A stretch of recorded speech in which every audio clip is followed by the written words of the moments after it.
And honestly, there are a few choices, but it had to go to Peanut.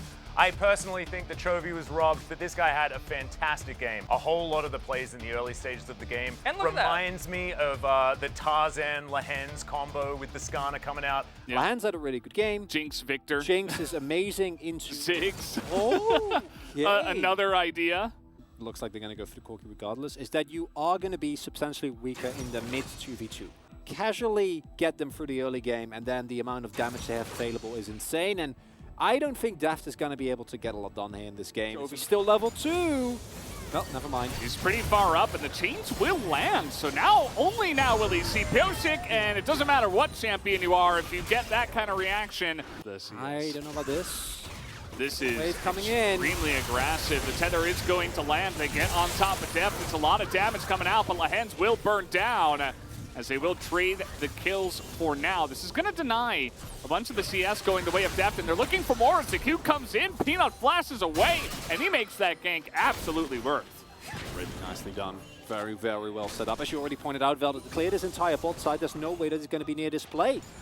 So it's really a 1-2 punch where this Chovy, especially with bone plating, feeling relatively safe.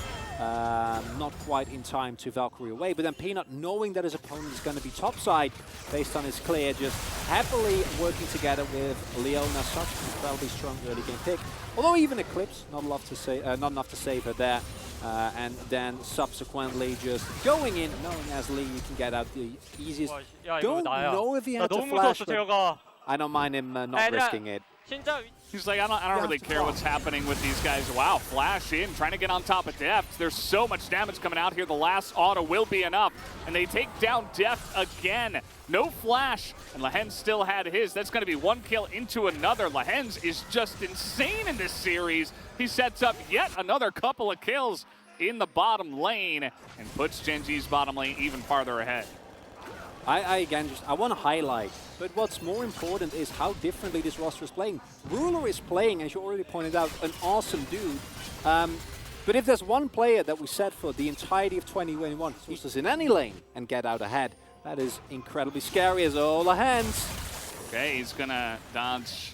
Okay, never mind. And be totally fine. Be making his way over.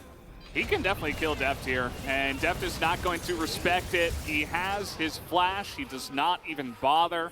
Of the first one, it was okay. As Peanut is up in the top lane now, looking for the kick. They are inside the circle, and that should be an easy kill onto Kingen. Peanut. And making it look so easy as well, and I think as Deft, you have a false sense of security here, provided that you have your two-man goon squad. They spot the enemy, but Chovy had already made his way over previous to that, and when the package is in the game, you just need to play a little bit more careful. And the worst part about that is, with the knowledge of where Pyosik is, Peanut says, well, this is free. I believe there were a couple of changes in the patches, as we are going to have a big trade here, of course. Looks like 34 gold from the first strike. Tons of damage coming out here. The bomb not quite going to bounce onto Beryl for the side of Gen G, as Peanut still on the chase, looking for the kill onto Deft. He's going to be able to trade flashes. Deny more gold to Deft as, Zeka. Oh, this is a lot of burst damage already coming out here, but he is able to flash and has his distortion to get over the wall at least. But it's definitely just Lahens once again just exerting that pressure onto yet another lane. The pressure that the people, their players have in the lanes is just exceptional. This is the scale. They're playing the scaling comp. Pick it early in the draft. Peanut's here, and he's looking to get this kill down. Doesn't look like any smites are coming in, but Peanut is going to pick it up. He will trade his life eventually. Takes quite a while there, and that is a nice little shutdown into the pockets of Zeka. So, yes, you get the Chemtech Drake. It's decent, as we will have this big trade up in the top side. The needles are throwing, but the Immortal Shield Bow keeping Doran alive in the lifesteal as well. And guess what? Lahens is in the top lane as well. He win fights that he shouldn't be able to win at this point in the game. And, yeah, so neither jungler actually has the smite available. They both red smote each other. So then it just comes down to who actually gets it, and in this case it is Peanut that just picks it up for free. Pyosik going to be very, very sad about that, as, oh, here they are again. Yeah, Beryl does have a stopwatch, and I think it will save his life, because Peanut is in kind of no man's land here. He will get denied on the blast plant as he gets hooked in with the dredge line, so Peanut is having a lot of fun. You know, into the enemy jungle. Not 100% necessary. even with the prio that you have in mid. I think, yeah, the moment this comes down, he tries to get out a beautiful ult from Barrel, aiming that perfectly, knowing where the blast gun is going to go, and the rest of his team's coming in from the bot side. Which is definitely a good idea. He still has the package here. They're just trying to get him to use it. As meanwhile, he's baiting 2 people down to the bottom side. I mean, there's nothing really happening down there. Peanut's here. And this time he has Smite. So let's see how he does. It's going to be Aphelios, actually Deft, who does pick it up here for DRX. Doran on the flank gets in behind them. He does have that grip, but he is still taking a lot of damage. He will get the kill on the Xin Zhao, and Ruler just barely going to survive. But look at those needles coming in from King and doing a hefty amount of damage. And frontlining for his team. Deft does get it done, but guess what?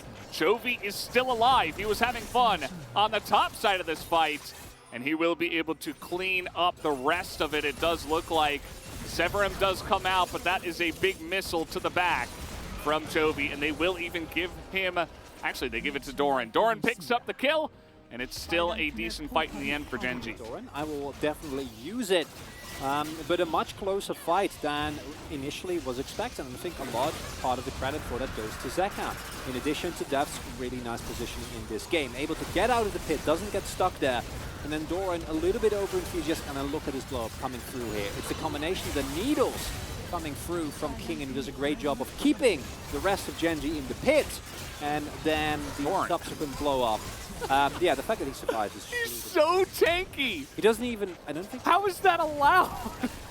I don't know. What? I don't know. It's honestly unreal. But the real problem is that, imagine if this game is even, you win there. Yeah. DRX. Yeah, you would. But you don't, and now you're still 8k core behind. So, nice try. Who collapses on who? Now they're trying to get onto King, and they're lining up for all the needles. He is surviving for a long period of time, but it will not be enough. He is just too far behind, as now Barrel will eat a lot of that damage. Zeka does a nice job on the back line, but that's only onto Leona, as Peanut gets the kick perfectly onto Deft, and Pyosik just barely trying to pick up 1 kill, and that will be it for him, as he does go down. Gen G just absolutely smashing them on the Rift. Unlike the last game where I think it was decent until it was not, this one just never was decent. Doran is just going to go in again, I guess. Barrel! Oh, that was mean. Yeah. Come on, Doran. He was just trying to enable his support to get fun. Okay. I swear I saw Leona buy in Evershroud, but he actually has Locket. Some things never change.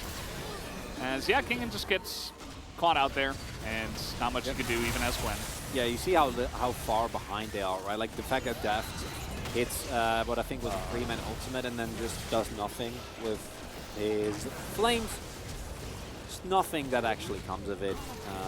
It looked like Pyosik bopped him behind and that's why he was able to get the angle on his kick. I don't know, that looks pretty interesting. Or Nautilus, rather, is notorious. Notorious for generally being not as tanky as Doran. I've seen this happen before. I think Grace Wind is... He's fine. We saw Kana doing this yesterday. It's whatever. And, you know, he's still taking a lot of damage. The ultimate does come out from the Nautilus. Doesn't seem to matter. As Pyosik is going to get chopped down here on the bottom side of this fight. Yeah, they can do whatever. Last time around they opted for safety. I think this time around as well, just making sure that even if everything goes horribly wrong from here, you have 2 inhibitors. They have to pick up another objective. As look at these health bars, Veldis. They can't do anything. Yeah. Might as well just take both, right? Just take down both inhibitors. You've got the Baron buff going here.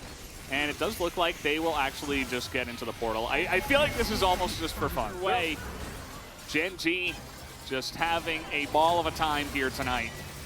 Yeah, Doran sidestepping all of those needles and then deciding, okay, 3 people is a little much. If I get CC'd by the Xin, I'm in deep trouble.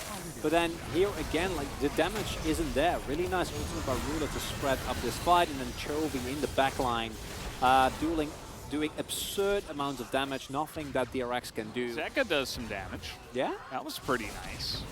Peanut not having as much fun this time around. That is an early ultimate there from Xin Zhao. He even has himself a stopwatch. Not going to matter. I enjoy the purchase. Very, very nice idea. Absurd levels of dominance from the entirety of the guys, you can end. You don't have to go back again. They're going to go back again. They're playing it clean. Wait, no. Chovy's got TP. Nah, right? Surely he's just going to TP back. Like, Doran's going in there. The rest of the team is like, wait, no, let's wait it out. And Zek is finally going to pick up a kill onto the Thresh. So he does get that going. Or not the Thresh, the Leona. No Thresh in this game, as the ultimate will come out here. Chovy doesn't seem to try to survive. He will just run away from that ultimate for as long as he possibly can. Now just frontlining, going to dodge everything with that stopwatch and let his buddy Graves do the dirty work. As in goes Peanut for the kill, even the kick coming in, as they want that last one, and they will get it. GG, Gen G, smack them down 2-0. And they make that look so easy. Maybe the most one-sided series we've had yet in the LCK. Which then made Peanut's cleanup kills look very one-sided. Chovy seemingly holding onto this Nautilus ultimate for felt like 20 seconds. Why are we so strong? Is what they said. End it, please. As he's diving. Also a little bit of an impression of Ziggs. I believe that was Lehens. Probably, as Lehens loves to do that kind of thing. Damage numbers, you can't even out-damage the Graves, as Chovy on the Corki. It's got a bit of a Snickers vibe. However, it's going to be Lehens. Picks it up. I did you dirty on this. I know you wanted me to vote for Peanut, and I thought kept that it a he secret. deserved it. But, I think Lehens needed a nod from last game as well. Not as split as I thought it would be, actually. Yeah, and actually a couple of nods here. Doran was like a bit of a raid boss on the Graves, and of course the media vote going over to Chovy. I like that there's at least one vote going over to Chovy in this game, but